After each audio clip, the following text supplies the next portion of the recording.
Мы приехали в Мунхай, праву, можно сказать, столицы Пуэра, хотя это, в общем-то, и не город Пуэр, который, скажем так, довольно сильно в стороне от Мунхая находится, вот, но именно как раз основное сосредоточение производства шу Пуэр как раз находится в Мунхае. Кроме того, тут можно сказать, что когда вы двигаетесь, видите, что здесь заводы чайные практически везде. Даже кажется, что больше, кроме чайных заводов, ничего особо и нету. Вот мы зашли просто на один из них. Здесь, значит, сейчас ничего не производят, просто большой склад уже готового чая. Но сама куча воты, то есть вот это вот влажное скирдование, да, технология, при помощи которой делается шу Пуэр, она делается именно вот в этом самом помещении. То есть насыпается огромная куча чая, в общем-то, ферментируется, и потом, значит, уже его собирают. И вот, собственно, здесь уже чай приготовили.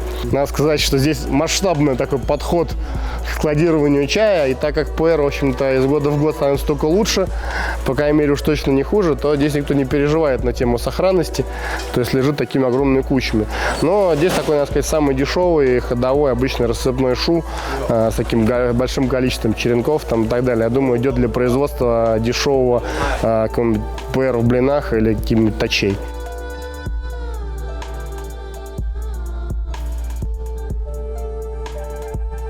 А за мной находится огромный грузовик Пуэра, именно так его буквально здесь и перевозят. То есть, чтобы понимать вообще объемы производства в Мунхае, нужно просто на него посмотреть и понять, что это просто с одного завода на другой перевозят сырье.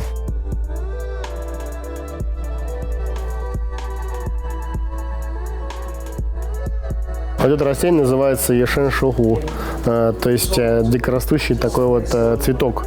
Вот. Чем интересно, очень похож на орхидею, но при этом это не орхидея. Берут, просто пересаживают их из леса, сажают такие горшки, вот, и удобряют испитым шенпуэром. Вот это называется настоящий разрыв шаблона. Когда ты приезжаешь в Китай, в деревню, значит, где, соответственно, живет народность дай, которые на самом деле те же, в общем-то, тайцы с небольшим отличием. Вот. Но самое интересное то, что по религии они все мусульмане.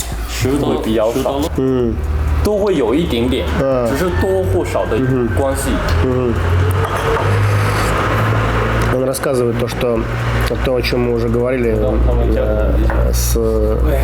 чем мы уже говорили в Зингу, то, что когда есть маленькие такие черненькие штучки в настое шена, а их количество говорит о том, насколько классно умеет мастер жарить, особенно если это вручную происходит.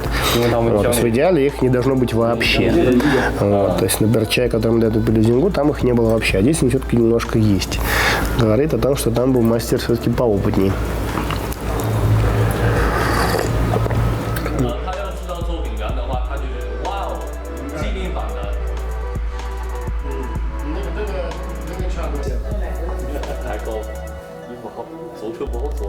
Видимо, все-таки у русских людей действительно есть некий талант, потому что мы пропили это всего каких-то 6 шенов. Вот, понятно, что они были, конечно, многие весьма хороши, но наши китайские друзья уже сползают под стол плавно. Вот, я говорю, ну давайте доставайте вы шены-то еще. Мы там можем и 30 сортов подряд пропить, в общем-то. Вот, ну вы разве еще не изучали, типа не перепили еще? Я говорю, да нет, нормально. Ну, конечно, так. Есть ощущение, что мы много чая выпили, но работа есть работа. Мы уже привыкли, там бывает и больше пьем гораздо. Вот, там, ну, говорю, был рекорд, 30 сортов подряд пропили. Это, конечно, было сильно, но мы это сделали. Вот. А тут вот после 6-го ребята уже, кстати, больше не могут, открыли телефоны, сидят там, смотрят и говорят, может, пойдем поедим? Я говорю, нет, ребята. Вот, они говорят, нет, давай все-таки поедим, потом продолжим. Я говорю, ну ладно, ну вот так вот. Так что для нас такой некий повод для гордости наработали.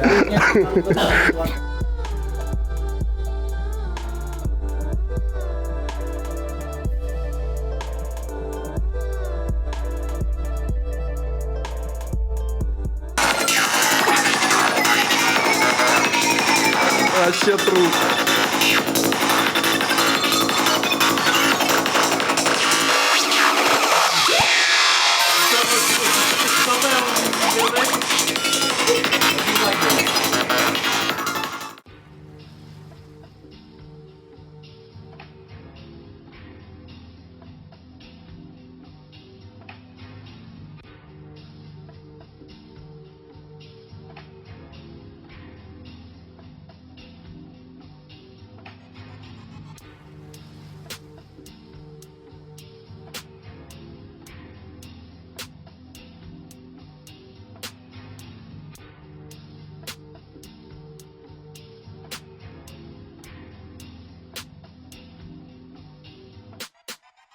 Сегодня мы начинаем наше путешествие по региону Мэнхай.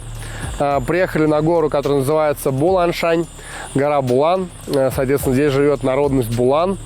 И она знаменита, в общем-то, на весь Китай, так же, как и многие так называемые Миншань, то есть знаменитые горы. И, в общем-то, считается одна из самых известных чайных гор. Вот это конкретно это место, деревня называется Хэкай. Здесь довольно большой такой красивый сад старых чайных деревьев. Мы сейчас немножко по нему прогуляемся.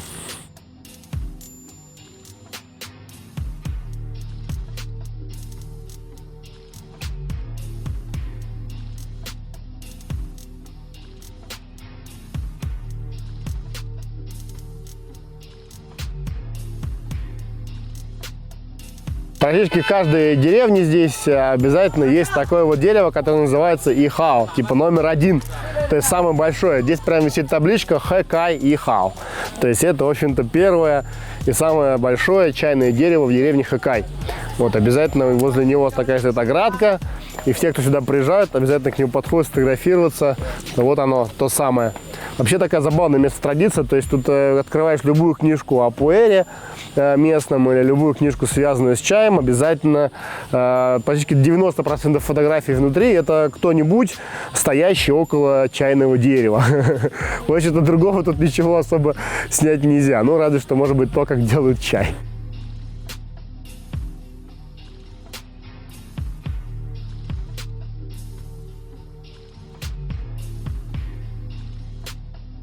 Несколько друзей меня просили привезти чайных семян. Вообще меня часто просят привезти чайных семян. Я вот хочу привезти чайных семян именно с вот таких вот старых, несколько сотлетних деревьев. Вот, и именно сейчас я вот покажу, как они выглядят и как их можно собрать. В принципе, они еще не до конца, хотя нет, эти уже, наверное, даже зрелые семечки. Вот выглядит абсолютно так же, как и на кусте. То есть, в общем-то, ничем не отличаются. Такая зеленая оболочка, а внутри 2, бывает 3 семечка. Вот, кстати, бывает и одно. И размер у них, кстати, не одинаковый. То есть, бывают маленькие, бывают побольше. Ну вот на этом дереве они такие вот совсем разные. Так выглядят чайные семена.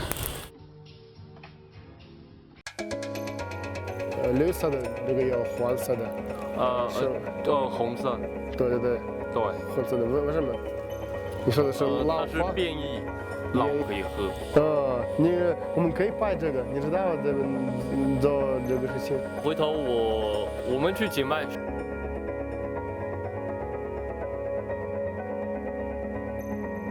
Есть такое тут местная, можно сказать, традиция развлечения. Собрать свежий, значит, побег чайный, точка, 2 листочка и скушать. Как я сейчас это сделал. Но сказать, что вкус, конечно, другой. Не такой, как с кустов. Тоже горький лист, но, естественно, такое замечание. Сначала ты, значит, жуешь очень горько, но делать через некоторое время остается послевкусие очень сладкое и мягкое. В принципе, довольно приятно. Кстати, местная народность делает и такой вот напиток из свежих листьев. Надеюсь, нам удастся на это посмотреть.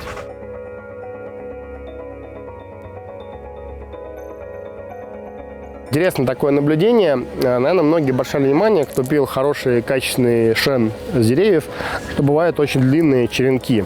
И многие на основании этого говорят, что если, значит, чай с деревьев, то можно проверить именно по длине черенка. То есть такой длинный, плотный черенок. Ну, например, как вот здесь вот, да.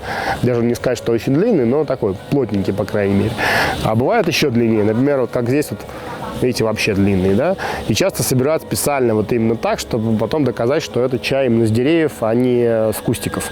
На кустиках таких длинных черенков плотных нету. Но интересное наблюдение. То есть здесь вот тоже вот видно 2 дерева. На одном дереве такие молодые побеги, они зеленого цвета, плотные, довольно длинный черенок. Соседнее дерево на одном и том же месте, то есть все это деревня Хэкай, да, вот 2 чайных дерева. Внешне кажется абсолютно одинаково. Но когда подходишь, внимательно разглядываешь, смотришь, что здесь совсем другая форма черенка. То есть здесь гораздо ближе расположен лист, и он красный. То есть я уточнил, почему красный цвет, говорю, что здесь как бы более взрослый побег. Вот. Но мне кажется, что все-таки они действительно разные, потому что здесь абсолютно все побеги здесь имеют такой вид, и абсолютно все побеги здесь имеют абсолютно другой вид. Вот, то есть, как вы видите, они разные, даже в рамках одной деревни. Поэтому действительно, когда вот различают чай, там, то есть там гора Буланшань, значит, там место такое-то, там гора другая, место такое-то, гора Анзинмай, то есть как бы все вот эти вот различия, они важны, потому что в зависимости от климата, в зависимости от какой-то местной специфики погоды, местной каких-то там мутаций дерева, там может меняться, естественно, не только внешний вид дерева, но и сам чай. И от многих таких вот мелких нюансов, казалось бы, зависит и такое большое разнообразие, казалось бы, внешне одинаковых чайных деревьев и получающихся из него напитка.